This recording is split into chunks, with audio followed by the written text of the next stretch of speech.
হচ্ছে একটি বুশা বাহিনী আর একটি টেম্পু বাহিনী।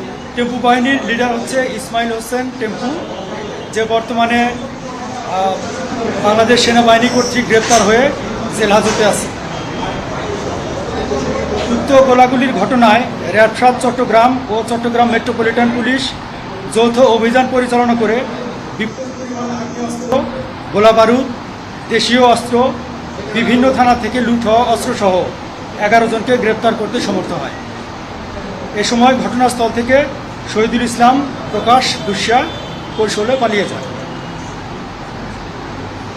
র্যাব ৭ চট্টগ্রাম উক্ত গোলাগুলির ঘটনার রহস্য উদ্ঘাটন ও জড়িতদের আইনের আওতায় নিয়ে আসতে গোয়েন্দা নজরদারি ও ছায়া তদন্ত শুরু করে। নজরদারির এক পর্যায়ে র্যাবে বিদ্যমান তথ্য প্রযুক্তির মাধ্যমে আমরা জানতে পারি যে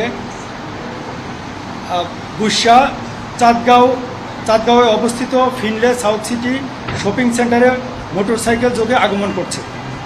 তারই প্রেক্ষিতে র্যাব ৭ এর একটি চৌকস আভিযানিক দল অভিযান পরিচালনা করে তাকে গ্রেপ্তার করতে সমর্থ হয়।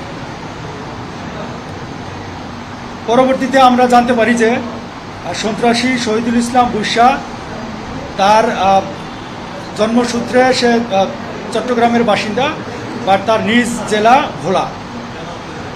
বর্তমানে সে ১৬ শহর এলাকায় বসবাস করে বলে জানা যায়। গ্রেফতারকৃত আসামিকে প্রাথমিক জিজ্ঞাসাবাদ ও অন্যান্য তথ্য থেকে জানা যায় যে সে চট্টগ্রাম মহানগরীর চাঁদগাঁও এবং পাঁচলাইশ এলাকার অস্ত্র ও মাদক ব্যবসা এবং কিশোর গ্যাং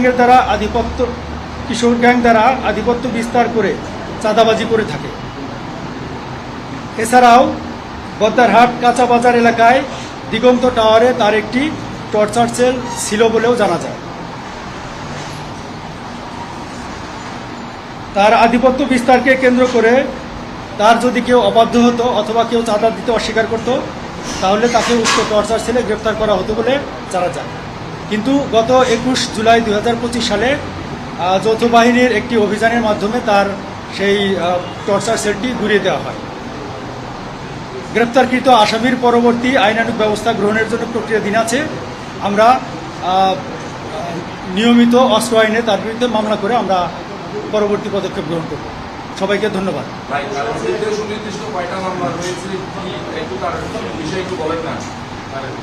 তার পিসিপিআর অনুযায়ী তার বিরুদ্ধে ৪২টি মামলা রয়েছে। ৪২টি মামলা রয়েছে বলে আমরা জানতে পারি। ৪২টি মামলার ভিতরে বেশিরভাগ মাদক, অস্ত্র, তারপরে আপনার হত্যা চেষ্টা ইত্যাদিতে মামলাগুলো রয়েছে।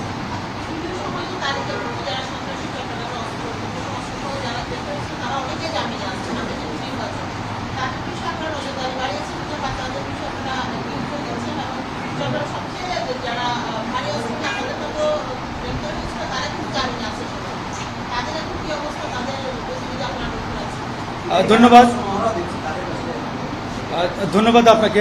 আমরা র্যাপিড অ্যাকশন ব্যাটালিয়ন তার প্রতিষ্ঠা লগ্ন থেকে অস্ত্র চোরাচালান, মাদক এবং হত্যা এই সমস্ত আসামিগুলোকে সর্বাধিক গুরুত্ব দিয়ে অভিযানগুলো পরিচালনা করে থাকে।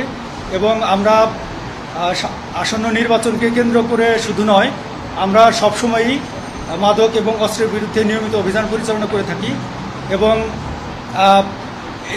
এই চলতি মাসেও আমরা বিভিন্ন অভিযান পরিচালনা করেছি এবং আমরা 3টি অস্ত্র উদ্ধার করতে সমর্থ হয়েছি। এবং তার আগের মাসে আমরা 4টি অস্ত্র উদ্ধার করেছি এবং আমাদের অন্যান্য অভিযান নিয়মিতভাবে পরিচালিত হয়ে আসছে।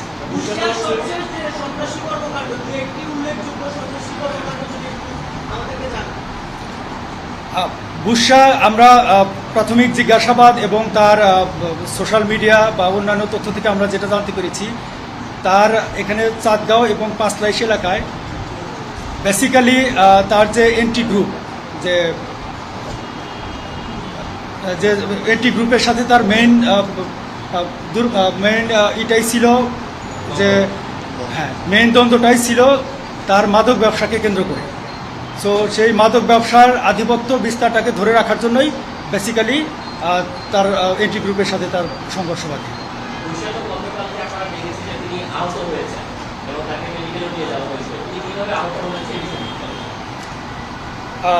ধন্যবাদ। অ্যাকচুয়ালি সে তো সশস্ত্র ভাবে সবসময় চলাফেরা করে বলে আমাদের কাছে সব ইনফরমেশন ছিল, এবং আমরা যেহেতু দীর্ঘদিন ধরে তাকে আমরা ফলো করে আসছিলাম, তো আমরা আমাদের র্যাবের তথ্য প্রযুক্তির মাধ্যমে আমরা জানতে পারি যে সে চাঁদগা এলাকায় আগমন করছে।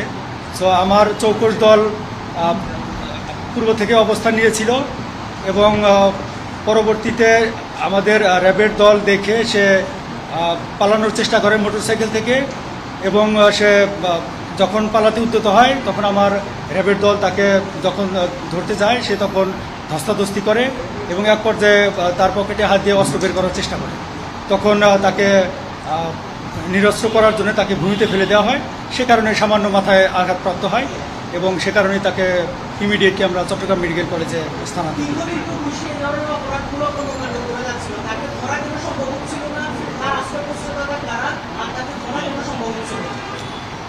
প্রাথমিক জিজ্ঞাসাবাদে আমরা যেটা জানতে পেরেছি যে তার আসলে ওইরকম আশ্রয় প্রশ্রয় দাতা আমরা ওইভাবে খুঁজে পাইনি এখনো পর্যন্ত।